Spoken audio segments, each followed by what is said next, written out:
Welcome friends, स्वागत है आपका अपने चैनल इंडियन कानून इन हिंदी में। तो आज की वीडियो में हम बात करेंगे कि सुप्रीम कोर्ट ने बदला मेंटेनेंस तय करने का तरीका। आइए जानते हैं कैसे।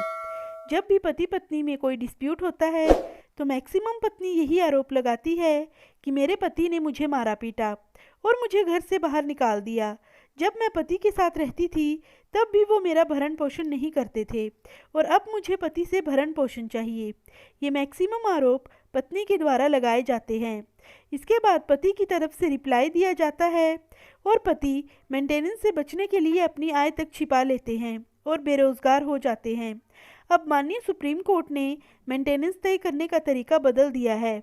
इस केस में दोनों कपल्स की शादी होती है और शादी के कुछ समय तक तो दोनों अच्छे से रहते हैं, लेकिन थोड़े समय के बाद दोनों में छोटी छोटी बातों को लेकर लड़ाई झगड़ा शुरू हो जाता है और बाद में पत्नी अपने पति से अलग रहने लगती है और बच्चों को भी अपने साथ ले जाती है और पत्नी अपने पति पर 125 सीआरपीसी के तहत केस करती है।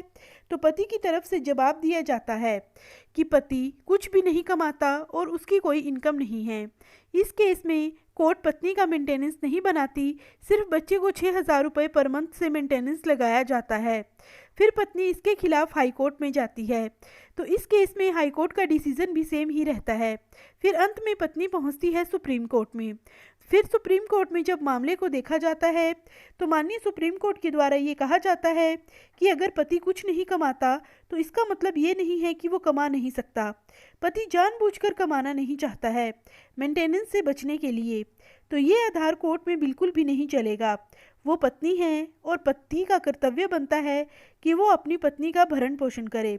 कोर्ट के द्वारा 10,000 रुपये पत्नी का मेंटेनेंस बांध दिया जाता है और बच्चे को भी 6,000 रुपये पर मंथ से मेंटेनेंस को देने को कहा जाता है। पहले कानून ये था कि अगर पति नहीं कमाता था तो इस आधार पर मेंटेनेंस देने से वो बच जाता था। अब सुप्रीम कोर्ट के मेंटेनेंस तय करने का सिस्टम ही बदल दिया है। सुप्रीम कोर्ट ने कहा है कि बेरोजगार पति कुछ न कुछ कमाकर अपनी पत्नी का भरण पोषण करे।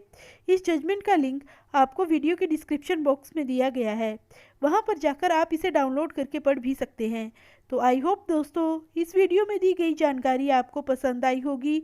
तो ऐसे ही कानून से संबंधित जानकारियां पाने के लिए आप मेरे चैनल को लाइक, शेयर और सब्सक्राइब ज़रूर करें। वीडियो में लास्ट तक जुड़े रहने के लिए आप सभी लोगों का धन्यवाद।